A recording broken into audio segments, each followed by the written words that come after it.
Hello guys, welcome back to my channel. আজকে নিয়ে আসলাম একটা নতুন রেসিপি, আর এটা হচ্ছে জলপাই দিয়ে ইলিশ মাছের টক। এখন আবহাওয়া চেঞ্জের সময় সকলেরই সর্দি জ্বর এরকম অবস্থা। এই অবস্থায় কিন্তু এই রেসিপিটি তাদের মুখে রুচি দ্বিগুণ বাড়িয়ে দেবে। আশা করি রেসিপিটি আপনাদের ভীষণই ভালো লাগবে। তো চলুন দেখে নিই এই রেসিপিটা আমি কিভাবে তৈরি করছি। এই রেসিপিটা তৈরি করতে এখানে আমার জলপাই লাগবে। আমি এখানে 5টা জলপাই ভালো করে ধুয়ে পরিষ্কার করে নিয়েছি। এবার এগুলোকে দুই পাশ থেকে এভাবে ভালো করে কেটে নেব, তাহলে জলপাইগুলো ভালো সিদ্ধ হবে আর এর ভিতরে মশলাগুলোও ঢুকে যাবে আর এর টকটাও মাছে ঢুকবে। তো জলপাইগুলো আমার কাটা হয়ে গেছে।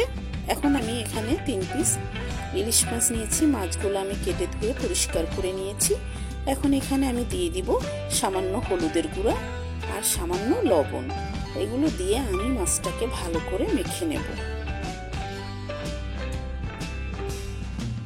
লবণটা দিয়ে দিলাম। এখন মাছগুলোকে খুব ভালো করে এই লবণ আর হলুদ দিয়ে মেখে নেব।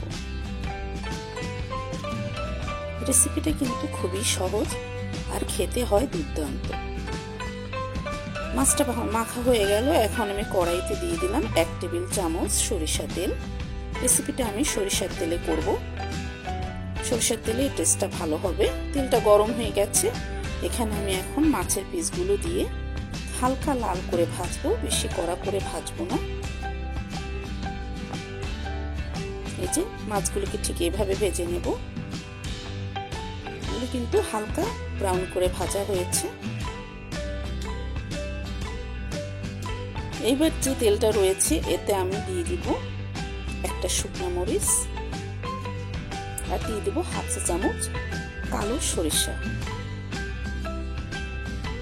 আপনারা চাইলে হলুদ সরিষাটাও ব্যবহার করতে পারেন। কালোটা করলে একটু ভালো দেখায় তরকারিটা। তো মশলাটা ভাজা হয়ে গেল। এখানে আমি কেটে রাখা জলপাইগুলো দিয়ে দিলাম। জলপাইগুলোকে একটু নেড়ে চেড়ে হালকা করে একটু ভেজে নেব। এ পর্যায়ে এখানে আমি দিয়ে দিব 1/2 চা চামচ লবণ আর দিয়ে দেব 1/2 চা চামচ হলুদের গুঁড়ো। এগুলো দিয়ে জলপাইগুলোকে একটু নেড়ে চেড়ে হালকা করে ভেজে নেব।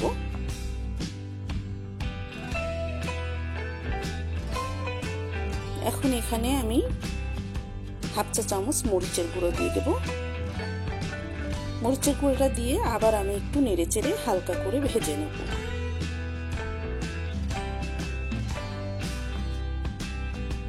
এবার আমি একটু ঢেকে রাখবো 1 মিনিটের জন্য। তো ঢাকনাটা এখন আমি খুলে দেব, দিয়ে আবার আমি একটু নেড়ে চেড়ে দেব। এবার আমি এখানে পরিমাণ মতো ঝোলের জন্য জল দিয়ে দেব। একটু নেড়ে চেড়ে আমি আর একটু জল দিব। আপনারা আপনাদের পছন্দ অনুযায়ী ঝোলটা দিতে পারেন, তাহলে লবণটাও স্বাদ অনুযায়ী দিবেন। এই যে আমি ঝোলটা দিয়ে দিলাম। এখন 2 মিনিটের জন্য মিডিয়াম হিটে আমি এটাকে জাল দিব, যাতে জলপাইগুলো সিদ্ধ হয়ে আসে। ঢাকনা খুলে দিলাম। একটু দেখে নেব জলপাইগুলো সিদ্ধ হয়েছে কিনা। হ্যাঁ, জলপাইগুলো ভালোই সিদ্ধ হয়ে গেছে। এখন ভেজে রাখা ইলিশ মাছের পিসগুলো দিয়ে দিলাম। মাছগুলোকে একটু ঝোলের মধ্যে ডুবিয়ে দেব, তাতে জলপাইয়ের টকগুলো মাছের মধ্যে ঢুকে যাবে আর মাছগুলো খেতে মজা হবে অনেক। এ পর্যায়ে দিয়ে দিলাম 2টো কাঁচামরিচ।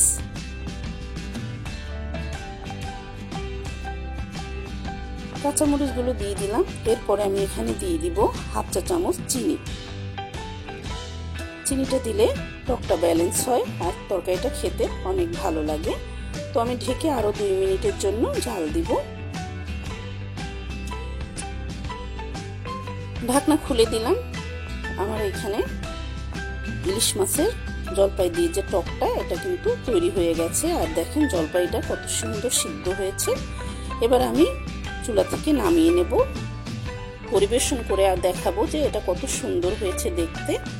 দেখেন, এটা দেখতে যেমন সুন্দর হয়েছে, খেতে হয়েছে দ্বিগুণ মজাদার। আশা করি রেসিপিটি আপনাদের ভালো লেগেছে। আর ভালো লাগলে অবশ্যই লাইক, কমেন্ট, শেয়ার করবেন। আমার চ্যানেলটিকে সাবস্ক্রাইব করবেন আর বেল আইকনে প্রেস করে রাখবেন, যাতে আমার দেওয়া নতুন রেসিপিগুলো সবচেয়ে প্রথম আপনারা দেখতে পারেন।